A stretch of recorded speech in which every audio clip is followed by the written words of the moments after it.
Saviez-vous qu'une stratégie SEO ne sert pas uniquement à améliorer votre visibilité dans les moteurs de recherche tels que Google? Eh oui, en effet, une bonne stratégie SEO peut aussi vous aider à accroître et à développer la visibilité de votre chaîne YouTube. Donc aujourd'hui, je vais vous montrer comment utiliser le SEO pour YouTube et je vais vous donner quelques recommandations pour optimiser vos vidéos dans cette plateforme. Allez, c'est parti! Bonjour, j'espère que vous allez bien aujourd'hui. Je suis Christophe Vidal, spécialiste SEO et donc YouTubeur à mes heures. Bon, c'est un plaisir de vous retrouver pour cette nouvelle vidéo et aujourd'hui on va essayer donc de parler de l'optimisation de vos contenus vidéo et comment optimiser votre SEO pour YouTube. Bon, la première chose à garder en tête, c'est de vous rappeler que YouTube, ce n'est pas un réseau social comme TikTok, comme Facebook ou Instagram, mais c'est bien un moteur de recherche. C'est vraiment un point d'entrée pour la recherche d'informations aujourd'hui. Et l'avantage, c'est que les vidéos qui vont être partagées sur YouTube, elles vont avoir une durée de vie bien plus longue que ce qu'on pourrait avoir sur un réseau social où finalement on a une durée de vie de quelques heures ou de quelques jours ou au maximum quelques semaines. Ici, nos vidéos posées sur YouTube vont pouvoir avoir un retentissement sur plusieurs années. Les gens vont sur YouTube pour obtenir, rechercher des choses qu'ils veulent voir. Et si notre contenu est bien optimisé, eh bien on pourra apparaître dans les moteurs de recherche sur une durée très longue. Vous l'avez compris, c'est là qu'intervient le SEO pour Search Engine Optimization, donc l'optimisation pour les moteurs de recherche. On va donc développer nos vidéos pour que YouTube les diffuse auprès du plus grand nombre de personnes, évidemment auprès de notre cible, de nos fameux personas, de l'audience qu'on veut cibler. Alors, pour apprendre les différentes étapes du SEO, on va commencer par comprendre les différentes sources de trafic que nous avons sur YouTube. Alors, quelles sont ces différentes sources de trafic aujourd'hui sur YouTube? Alors, c'est assez simple. Les sources de trafic, c'est tout simplement les différentes façons dont les gens vont arriver, vont découvrir nos vidéos. Donc, si on est habitué en termes de SEO au trafic organique ou au trafic payant ou au trafic référent, quand on parle de contenu classique sur Internet, eh bien sur YouTube, les choses sont un tout petit peu différentes. Donc, quand on va accéder à l'analytics de YouTube, on va pouvoir obtenir ces données et savoir comment les gens ont trouvé nos vidéos. Donc, voici les différentes possibilités. Il y a tout d'abord ce qu'on appelle le système de recommandation. Ce sont les vidéos que YouTube va suggérer aux utilisateurs. La deuxième source de trafic, eh bien, ce sont les sources externes. C'est quand la personne va cliquer sur un lien vers la vidéo directement depuis une autre page web, voire sur une vidéo embarquée depuis une autre page web. Et enfin, il y a le troisième type de trafic qui est le trafic de recherche. C'est tout simplement quand la personne va venir rechercher un sujet dans la barre de recherche de YouTube. Donc en utilisant le SEO pour YouTube, on va chercher à développer le trafic de recherche depuis YouTube, depuis la barre de recherche de YouTube, mais aussi le trafic de recherche directement depuis les autres moteurs de recherche tels que Google. Google et YouTube sont des outils de plus en plus intégrés, on le sait, et je vous invite à laisser un commentaire en dessous de la vidéo si la situation suivante vous est déjà arrivée. Vous êtes allé sur Google, vous avez recherché quelque chose, et ce qui est apparu en premier dans les résultats, c'était une vidéo, une suggestion YouTube. Et ça devient de plus en plus normal. Donc n'hésitez pas à m'indiquer des exemples de recherche où vous avez une vidéo dans les premiers résultats. Ainsi, en utilisant le SEO pour YouTube, vous allez optimiser automatiquement votre contenu vidéo pour Google. Ça va donc, entre guillemets, doubler vos chances d'apparaître pour votre audience. Bon, en tenant ça en tête, en gardant ça en tête, qu'est-ce qu'on doit mettre en place en pratique pour optimiser notre vidéo et assurer un SEO de qualité? Eh bien, c'est ce qu'on va voir tout de suite. Allez, comment utiliser le SEO pour optimiser notre visibilité YouTube?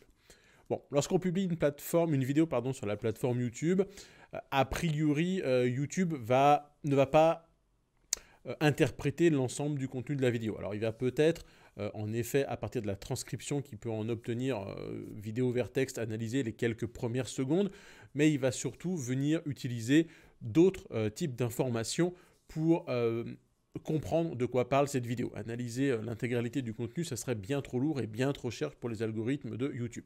Donc on va devoir fournir des informations complémentaires à la vidéo, des informations précises pour aiguiller l'algorithme et lui aider à comprendre de quoi va parler notre contenu de manière à le diffuser aux bonnes personnes. Donc on va le faire par ce qu'on appelle des métadonnées, c'est-à-dire des informations qu'on va ajouter à la vidéo lors de sa publication. Je pense par exemple à des éléments comme le titre de la vidéo, la description, les tags, et enfin et surtout les sous-titres, puisque c'est ces fameux sous-titres de la retranscription texte de la vidéo que YouTube va pouvoir analyser. Tous ces éléments vont donc garantir que YouTube va comprendre notre contenu, puis finalement il va l'apprécier et donc il va potentiellement l'afficher prioritairement dans les résultats de recherche interne et aussi via Google. Bon, vous l'avez compris, si on parle de SEO, on va parler de mots-clés, on va parler d'expressions clés. Donc une stratégie SEO sur YouTube, elle commence forcément par déjà un sujet de vidéo. Avant même de rédiger un script, avant même de se lancer dans l'enregistrement, eh bien, il faut déterminer des sujets les plus pertinents pour notre stratégie vidéo, ceux qui vont générer le maximum d'opportunités pour notre chaîne. La vidéo en ce moment est un bon exemple. Optimiser le SEO de sa chaîne YouTube, c'est un sujet qui est quand même très recherché actuellement. On sait de plus en plus de personnes se lancent dans le streaming et forcément, c'est un sujet assez à la mode. Alors il existe évidemment différentes solutions pour trouver des idées de sujets pour nos vidéos. Je vais vous parler dans cette vidéo de deux outils que moi j'utilise et qui peuvent être assez pertinents. Alors le premier outil, c'est tout simplement de faire appel à SEMrush qui va nous donner finalement deux outils lui-même. Le premier outil dans SEMrush, c'est l'outil Topic Research qui va pouvoir nous donner différentes idées. Alors imaginons que j'ai une chaîne sur la cuisine, ça va être un exemple en fil rouge dans cette vidéo, eh bien je peux utiliser exploiter les informations du Topic Research pour trouver des idées en fonction du volume de recherche des sujets sur Internet. Je peux aussi tout simplement utiliser le Keyword Magic Tool qui va me permettre de recueillir des informations, des données sur un mot-clé précis, analyser son volume de recherche, sa concurrence et même obtenir d'autres idées de mots-clés connexes, voire des questions associées qui peuvent me donner des idées pour d'autres vidéos complémentaires. Le second outil que je voulais vous recommander aujourd'hui et que j'utilise et que j'apprécie particulièrement, c'est l'outil vidIQ. VIDIQ, puisque cet outil va nous permettre de surveiller différentes données de notre propre chaîne, mais aussi de nous comparer, nos résultats aux chaînes de nos concurrents. Donc sur vidIQ, on peut faire une recherche par mots-clés, analyser le volume de recherche et aussi analyser la concurrence sur YouTube. Donc on va obtenir comme ça des informations relativement concrètes sur la façon dont les gens font des recherches sur la plateforme. Une autre fonctionnalité intéressante de vidIQ, c'est l'extension pour Google Chrome. Donc une fois que vous aurez installé cette extension, eh bien vous pourrez obtenir de nombreuses informations sur le SEO des vidéos dans YouTube. Et ça peut être vraiment pratique. Et comme ça, lorsque vous allez réaliser la publication de votre vidéo, eh bien vidIQ va pouvoir vous recommander également des tags en fonction du volume de recherche. Donc là aussi, franchement, ça peut beaucoup vous aider dans votre stratégie SEO pour YouTube. Évidemment, comme notre vidéo, on l'a vu tout à l'heure, elle peut aussi bien apparaître dans le moteur de recherche de YouTube que dans le moteur de recherche Google. Eh bien, on va croiser les données entre SEMrush et vidIQ de manière à obtenir les meilleurs résultats et les meilleurs mots-clés surtout pour notre stratégie vidéo. Allez, pour l'exemple, et en considérant notre cas fictif où j'aurais une chaîne sur la cuisine, eh bien, en cherchant mes différents sujets, j'ai décidé de créer une vidéo sur le thème « Comment préparer des truffes au chocolat ». Oui, je reconnais, je suis assez gourmand. Alors, le thème étant maintenant bien défini, eh bien, je vais créer mon script. Tout d'abord, c'est important d'avoir un script, de ne pas partir en live comme ça. Je vais le filmer, faire le différent montage, rajouter les effets spéciaux. Et puis, je vais pouvoir ensuite lancer mon processus SEO. Allez, c'est parti. Donc, une fois que tout est fini, je vais donc publier ma vidéo sur la plateforme. Et c'est là que je vais pouvoir commencer à optimiser mon SEO. La première chose, je vais optimiser le titre de ma vidéo. Donc, c'est la première métadonnée que je vais inclure. Et donc, je vais ici tout simplement recommander d'inclure mon mot-clé principal dans mon stratégie au début de cette balise titre, au début du titre de la vidéo. Donc, idéalement, bien sûr, mon titre de la vidéo YouTube, il doit susciter la curiosité, il doit inciter au clic pour évidemment attirer le maximum d'audience. Il y a de nombreuses vidéos sur ce sujet pour faire des truffes et donc évidemment il faut que la mienne soit la meilleure et donc elle obtienne le maximum de clics. Donc dans mon cas, je vais par exemple créer un titre du style « Comment faire des truffes au chocolat en dépensant peu d'argent ». Alors, je peux mettre quelques mots en majuscules au milieu de mon titre pour attirer l'œil. Je ne dis pas que c'est forcément la meilleure des solutions, mais ça peut être une astuce qui peut fonctionner. Allez, deuxième chose sur laquelle on va travailler, c'est la description de la vidéo. Évidemment, donc ici, eh bien, on va essayer de partager un maximum d'informations. Et c'est vrai que souvent, on est un petit peu feignant à cette étape-là et on ne met pas grand-chose. Et pourtant, eh bien, évidemment, c'est sur ce texte-là que YouTube va pouvoir s'accrocher pour comprendre de quoi parle la vidéo. Donc, on va créer un bloc avec plusieurs paragraphes, idéalement peut-être 4 ou 5 paragraphes qui vont contenir des informations qu'on va apporter dans la vidéo elle-même. Donc on va aussi faire un résumé de la vidéo pour que l'audience comprenne exactement le contenu.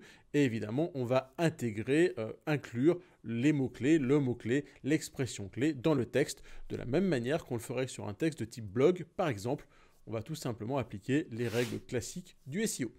Ensuite, eh bien, on va aussi, dans nos vidéos, venir rajouter d'autres blocs comme des vidéos associées que l'audience pourra regarder. On se rappelle des suggestions, etc. Eh bien, ici, on va permettre à nos internautes de sauter de vidéo en vidéo. Et si on peut l'emmener vers nos vidéos à nous, eh bien, c'est une très bonne chose. Évidemment, on va, pourquoi pas, venir intégrer des liens vers des réseaux sociaux et toute information complémentaire qu'on pourrait juger pertinente pour notre stratégie. Allez, on enchaîne avec les tags. La description étant maintenant terminée, on va passer donc aux tags. Alors, beaucoup de gens vont confondre ces tags avec la notion de hashtag dans les réseaux sociaux, mais en fait, c'est assez différent. Donc, lorsque je vais rajouter un dièse, le fameux hashtag dans un titre ou dans une description de la vidéo, l'audience voit cette information et peut cliquer dessus pour accéder à toutes les vidéos qui vont partager ce même tag. C'est exactement comme sur Instagram, par exemple, ou même sur LinkedIn. Par contre, les tags au sens des métadonnées YouTube, eux, ils vont tout simplement vous permettre de cataloguer vos vidéos. Donc, ils fonctionnent comme des étiquettes et ils vont indiquer à YouTube finalement dans quel univers thématique se situe votre vidéo. Donc c'est pour ça qu'il faut bien ajouter des tags, il est important d'ajouter votre mot-clé dans les tags de votre vidéo, puisque derrière ça va vous permettre de clairement définir l'intention de votre vidéo et de répondre à l'intention de recherche des internautes sur la plateforme. Allez, on continue avec un truc très important, les sous-titres. Eh bien, les sous-titres, c'est un des éléments d'optimisation majeurs d'une vidéo et je vous recommande de les ajouter à chaque fois que possible. Et utilisez toujours les sous-titres qui sont générés par YouTube, pas des sous-titres qui seraient présents directement dans la vidéo, puisque si ces sous-titres étaient encodés dans la vidéo, YouTube n'y aurait pas accès, il n'aurait donc pas accès à la transcription texte de votre vidéo. Alors bien évidemment, ces sous-titres, eh bien, ils vont, comme je viens de le dire, en complément de la facilité que ça va donner à vos visiteurs de suivre votre vidéo, parce que c'est beaucoup plus simple finalement d'avoir en même temps le texte et la parole, eh bien, ils vont en effet fournir un maximum d'informations aux algorithmes de YouTube pour comprendre de quoi parle votre vidéo. Allez, c'est parfait. Maintenant que les métadonnées de votre vidéo sont nickel, vous allez pouvoir programmer sa publication. Ok, mais maintenant qu'on a fait tout ça, il va falloir analyser les résultats pour vérifier qu'on a bien fait notre travail. Donc évidemment, ça va être la recommandation peut-être principale de cette vidéo, analyser les résultats pour vérifier que tout se passe bien et que vous avez bien performé. Donc c'est assez facile de plonger dans la logique de la création de la chaîne, du tournage et de venir publier des vidéos. Mais évidemment, si on ne s'arrête pas pour analyser les performances de la vidéo, on aura fait un peu tout ce travail pour rien. Votre job, ça va donc être de surveiller régulièrement l'outil YouTube Analytics qui va vous permettre de suivre les paramètres clés de vos vidéos. Je pense par exemple au taux de rétention ou au taux de clic. Alors un autre outil que vous pouvez utiliser, c'est l'outil Video Rank Tracker de SEMrush. C'est un outil qui est gratuit pour les tests, qui va vous permettre d'obtenir le classement de vos vidéos en fonction des mots-clés importants pour votre chaîne. Vous allez donc pouvoir suivre comme ça votre chaîne sur plus de 200 mots-clés. Vous pouvez comme ça surveiller le classement de vos vidéos pour ces différents thèmes au fil du temps et même analyser des chaînes concurrentes. Allez, comme je dis toujours dans mes vidéos, n'oubliez pas que le temps est crucial pour voir les résultats apparaître. Rome ne s'est pas fait en un jour. Alors en suivant ces différents conseils, vous êtes sur la bonne voie et vous allez pouvoir créer des contenus vidéo qui vont être de bonne qualité et pertinents pour votre audience. Surtout, restez persévérants. Les résultats ne vont pas tarder à arriver. Allez, ça sera tout pour aujourd'hui. Ça a été une nouvelle fois un plaisir de partager avec vous ce petit univers du SEO. N'hésitez pas à vous abonner à la chaîne ou à liker la vidéo. Ça me fera bien évidemment très plaisir. Allez, on se retrouve très bientôt pour une prochaine vidéo. À très vite!